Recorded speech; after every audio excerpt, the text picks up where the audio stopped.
Have you ever wondered how far someone would go when a lifetime dream starts slipping away?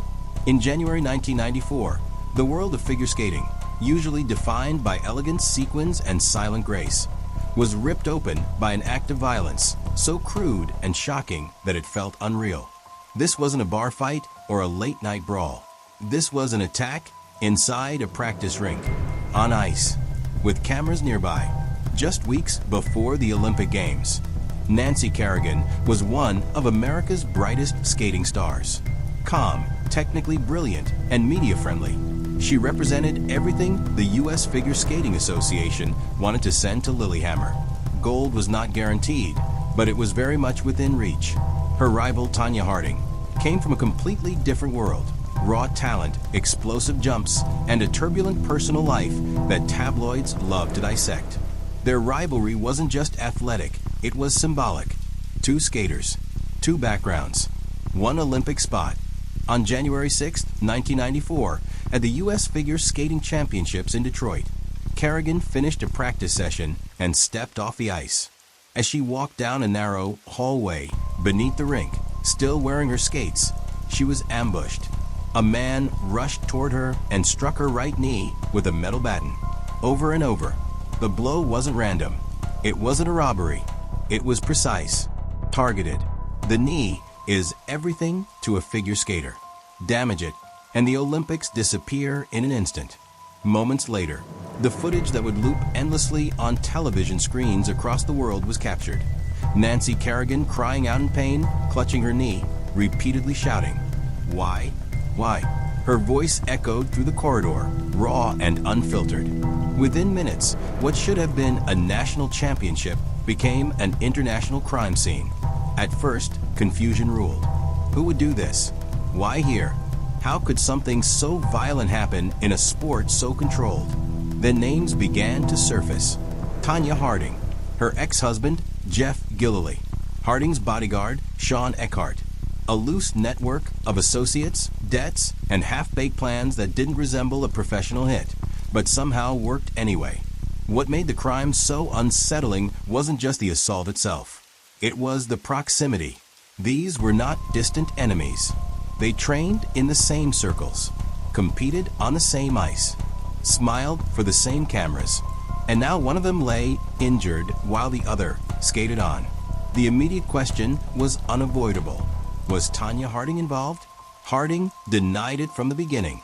She claimed she had no prior knowledge of the attack, that if a crime had been committed, it was done without her consent. But the story was already running faster than the facts. Media vans flooded Detroit. Reporters camped outside rinks, homes, courthouses. Every gesture, every expression, every practice session became evidence in the court of public opinion. This wasn't just a sports scandal. It was a cultural explosion. The timing made it worse. The Olympics were weeks away. Sponsors were watching. Networks were panicking. Officials faced an impossible decision: suspend Harding and risk lawsuits, or let her skate under a cloud of suspicion and turn the games into a circus. Behind the scenes, law enforcement began piecing together a plot that sounded less like a master plan and more like desperation. According to investigators, the attack wasn't the first idea.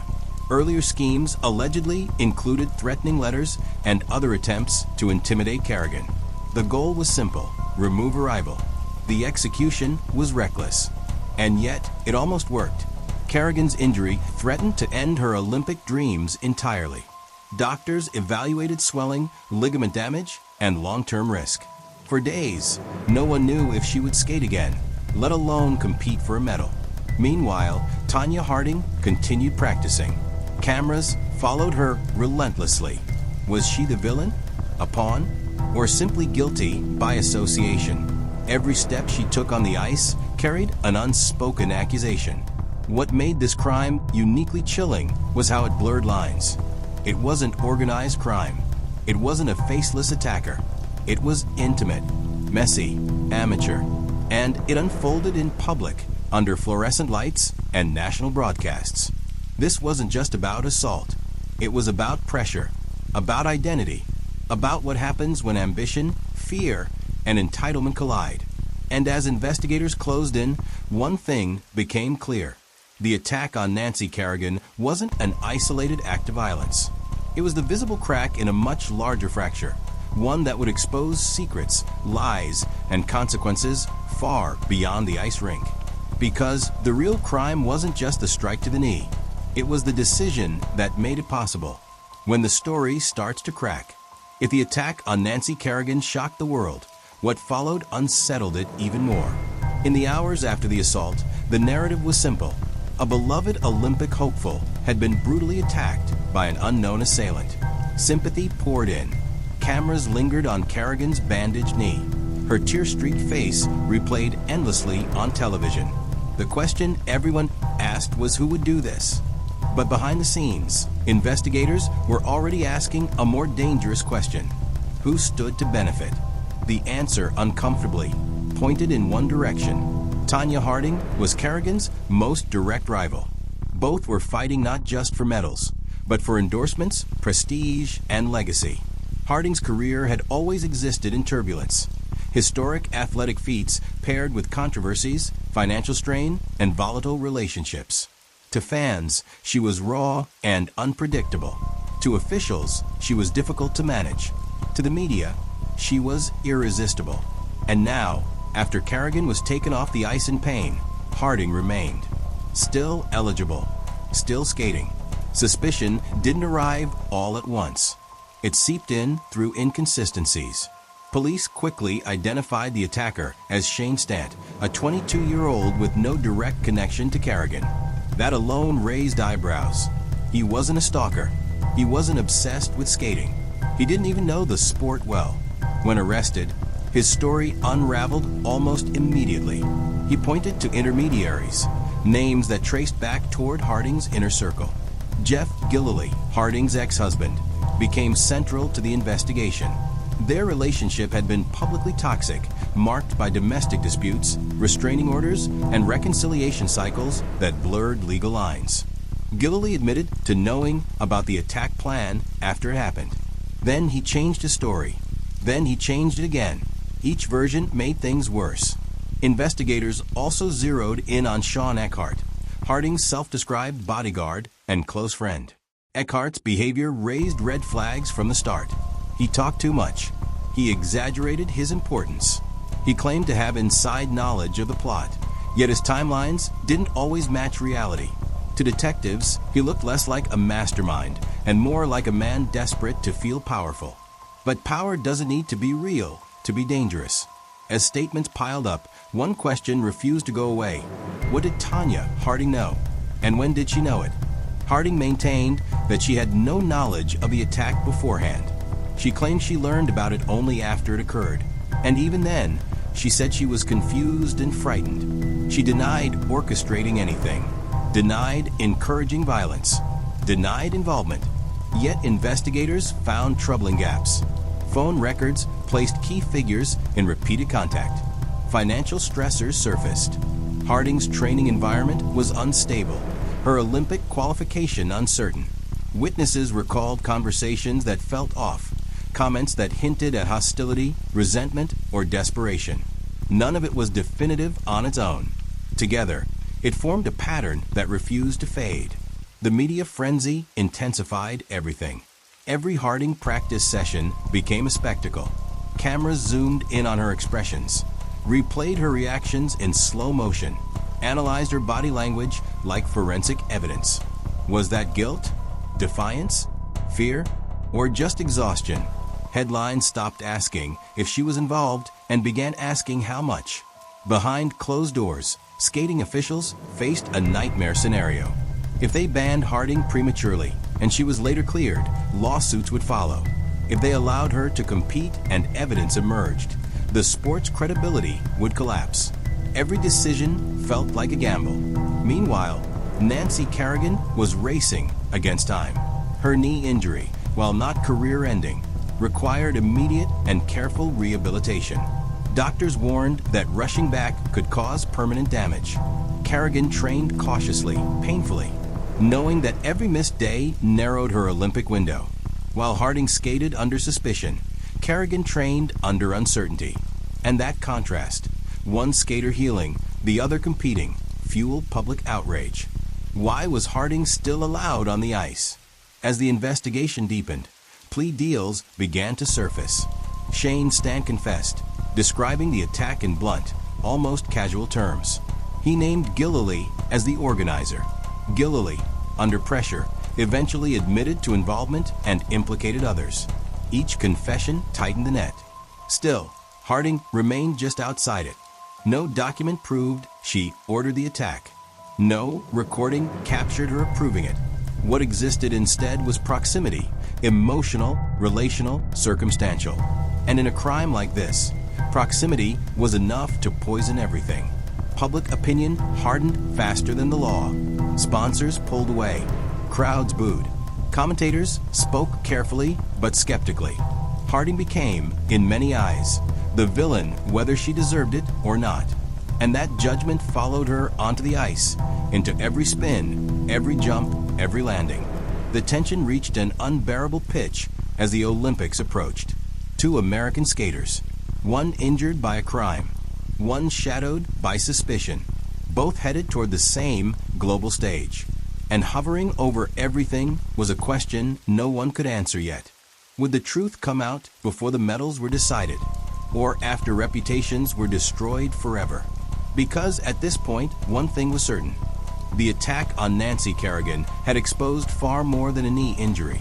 It had exposed how thin the line is between ambition and ruin, what the facts said and what they didn't.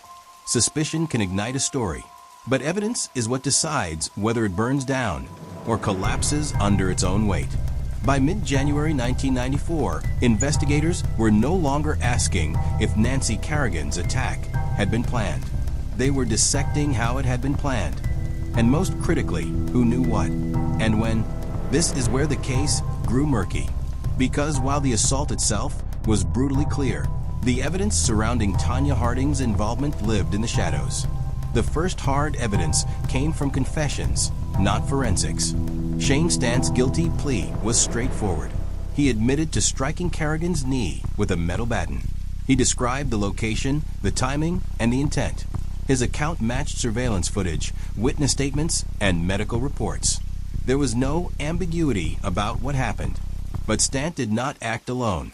According to his statement, he was recruited by Jeff Gillily, Tonya Harding's ex-husband. Gillily, in turn, pointed to Sean Eckhart as a facilitator, someone who helped with logistics, communication, and intimidation.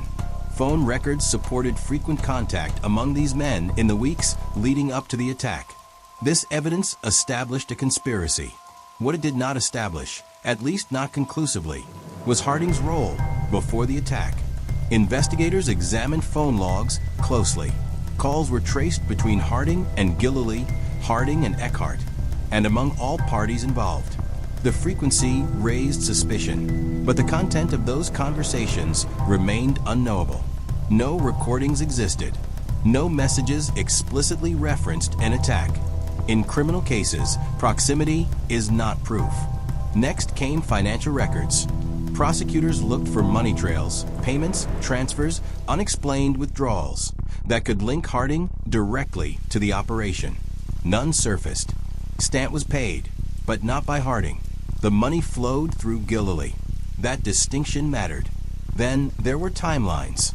Witnesses placed Harding in conversations after the attack, where she allegedly acknowledged knowing more than she admitted publicly. Harding herself later conceded that she became aware of the plan after it happened. This admission became one of the most damaging pieces of evidence, not because it proved orchestration, but because it introduced silence. Harding did not immediately report what she knew. Legally, this shifted the ground. Prosecutors argued that by withholding information and later signing a sworn statement denying knowledge, Harding crossed from passive bystander into obstruction. The focus of the evidence pivoted from violence to truthfulness. Another layer of examination involved behavioral evidence, always controversial, always subjective. Investigators and analysts reviewed Harding's public statements, interviews, and reactions. Her tone shifted. Details changed. Explanations grew defensive. None of this was illegal, but inconsistencies fed suspicion. especially in a media climate hungry for confirmation. Still, none of it proved intent. This is where the case became uniquely uncomfortable. The evidence painted Harding as connected, informed, and uncooperative, but not definitively as the architect. Prosecutors knew this. That's why they didn't charge her with conspiracy to commit assault. Instead, they focused on what they could prove, hindering prosecution. Harding ultimately pleaded guilty to that charge. The plea itself became evidence of its own kind. To some, it confirmed guilt beyond doubt. To others, it suggested a strategic retreat, an attempt to avoid a trial that would be decided less by facts and more by fury. What's striking about Section E is what's missing. There is no smoking gun, no recorded command, no document ordering harm, no moment where Harding is caught red-handed planning violence. Instead, the evidence tells a story of association, awareness, and aftermath, not initiation. That gap is why debate still exists decades later. Was Harding morally complicit, but legally distant? Was she trapped by people around her? Or was she closer to the center than the evidence could ever prove? The evidence never fully answers those questions. And that uncertainty is precisely why the case refuses to die. Because in the end, the most haunting evidence wasn't what investigators found. It was what they couldn't. The silence, the missing certainty, the unanswered why. And as the Olympics approached, with medals yet to be won and verdicts yet to be finalized, one final question loomed over everything. Would the truth emerge on the ice, or only after the damage was already done? Confessions, consequences, and a clock ticking toward the Olympics. By the time the investigation reached full momentum, the question was no longer whether a crime had occurred. That was beyond dispute. The question that consumed detectives, prosecutors, and the public alike was far more volatile. How deep did it go? The first real breakthrough came not from forensic brilliance, but from pressure. Shane Stant, the man who carried out the attack, quickly realized the weight of what he had done. Facing serious prison time, he abandoned any illusion of loyalty. His confession was direct and damning. He described being recruited to assault Kerrigan, provided details of the planning, and named names. According to Stant, the goal was never subtle intimidation. It was incapacitation. The knee was chosen because it ended skating careers. Stant pleaded guilty. His confession cracked the case wide open. Investigators turned their focus to Jeff Gillily, Harding's ex-husband. Gillily initially tried to distance himself, presenting himself as a man caught in a storm he didn't create. But as evidence mounted, phone records, travel arrangements, witness statements, his position collapsed. Eventually, Gillily admitted his role in planning the attack and accepted a plea deal in exchange for cooperation. That cooperation changed everything. Gillily implicated Sean Eckhart as the go-between, the man who helped coordinate logistics and contact Stant. Eckhart, who had once portrayed himself as a powerful fixer, suddenly looked small and exposed. His bravado evaporated under questioning. He too confessed. One by one, the peripheral figures fell. But at the center remained Tonya Harding.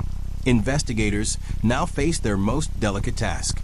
Harding was not accused of swinging the baton or hiring the attacker directly. The case against her hinged on knowledge and intent. Did she know beforehand? Did she approve? Did she try to stop it or cover it up after the fact? Harding admitted that she learned about the attack plan after it happened. More troubling, she acknowledged that she failed to report that knowledge immediately. Prosecutors seized on this delay. In the law, silence can be as powerful as action. Harding's legal team argued that fear and confusion explained her behavior, that she was surrounded by volatile people, that she didn't fully understand what she had been told, that she never believed the plan had been serious. But the investigation did not operate on belief alone. Documents showed Harding signing a sworn statement denying prior knowledge. Prosecutors alleged that statement was false. If proven, it would mean Harding hadn't just been adjacent to a crime. She had lied to protect herself. as court proceedings moved forward. The world watched in disbelief as Olympic preparations continued alongside criminal hearings. Never before had an athlete under such scrutiny been allowed to compete on sport's biggest stage, while legal questions remained unresolved. Yet the Olympics went on. Nancy Kerrigan recovered enough to skate. Tonya Harding qualified. And in February 1994, both women stood on Olympic ice in Lillehammer, Norway, while an entire world held its breath. The contrast was surreal. Kerrigan skated with poise, earning silver. Harding faltered, her performance unraveling amid equipment issues and visible stress. The medals were awarded, the anthem played, but the story was far from over. After the games, the investigation accelerated. Harding eventually pleaded guilty to hindering prosecution, admitting that she had helped cover up the attack after learning of it. The plea avoided a trial, but carried heavy consequences. She was sentenced to probation, community service, and a substantial fine. More devastatingly, the U.S. Figure Skating Association banned her for life. Her Olympic legacy was sealed not by a jump or a score, but by a criminal record. Gillily and Stant received prison sentences. Eckhart served time as well. Each man faded from public view, but Harding's name remained frozen in scandal. To investigators, the case was closed. To the public, it never truly was. Some believe Harding was a mastermind who escaped harsher punishment. Others saw her as a product of manipulation and circumstance, punished more by perception than proof. The investigation answered legal questions, but left moral ones unresolved. And that unresolved tension is what cemented the case in history. This wasn't just an investigation into an assault. It was an examination of how ambition distorts judgment, how proximity becomes guilt, and how truth struggles to survive under the glare of fame. The legal system delivered its verdict, but the court of public opinion delivered a life sentence of its own. What the ice remembered. When the courtroom lights dimmed and the Olympic crowds went home, the Tonya Harding Nancy Kerrigan scandal did not fade the way most sports controversies do. It hardened. It became a reference point, a cautionary tale retold whenever ambition crosses into obsession, whenever media frenzy eclipses truth, whenever sport stops being about performance and starts being about survival. For Nancy Kerrigan, the aftermath was a study in quiet resilience. She returned from Lillehammer with a silver medal and the sympathy of a nation. Endorsements followed. Television appearances came easily. But behind the composed public image was the permanent reminder of how fragile a career can be. One strike, one moment, nearly erased everything she had built. Kerrigan never needed to shout her innocence. The world had watched her pain in real time. Tonya Harding's aftermath was far more complicated. Banned for life from competitive skating, Harding lost not just her career, but her identity. Figure skating had been her escape, her purpose, her proof of worth. When it was taken away, nothing replaced it cleanly. Attempts at boxing, reality television, and public reinvention followed, each framed through the lens of the scandal. No matter where she went, the story went with her. The question that never stopped following Harding was simple and brutal.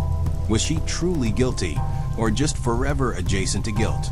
Legally, the answer was narrow. She admitted to obstructing justice, not to planning the attack. Morally, the answer fractured. Some saw her as a victim of manipulative men, economic pressure, and a system that punished her background as much as her actions.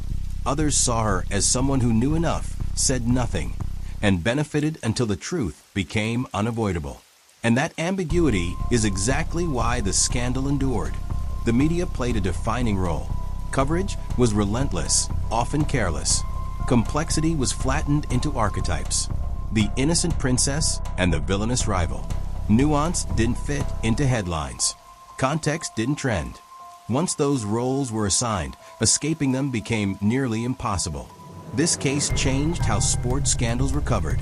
It taught newsrooms that outrage sold. That drama outperformed discipline. That public judgment could be formed long before legal judgment, and often mattered more. It also forced sports organizations to confront uncomfortable truths. The U.S. Figure Skating Association faced criticism for its delayed response, its legal caution, and its failure to protect athletes beyond the ice. Safeguards tightened, codes of conduct expanded, backgrounds were scrutinized more closely, yet no policy could undo what had already happened. The deeper meaning of the scandal lies in how it exposed the cost of winning at all costs. In elite sports, margins are razor thin. A single injury, a single mistake, can end everything. When that pressure collides with insecurity and entitlement, the result can be catastrophic. The Kerrigan attack wasn't just an assault on a knee. It was an assault on trust between competitors, institutions, and the audience that believed in the purity of sport. Decades later, the footage still circulates. The cry of why still echoes. And the question still lingers, not just about Tonya Harding, but about all of us. Why do we crave villains? Why do we accept simple narratives over complex truths? And how often do we decide someone's fate before the facts fully surface? The ice remembers. The headlines fade. But the lesson remains. In the pursuit of greatness, lines once crossed can never be unskated.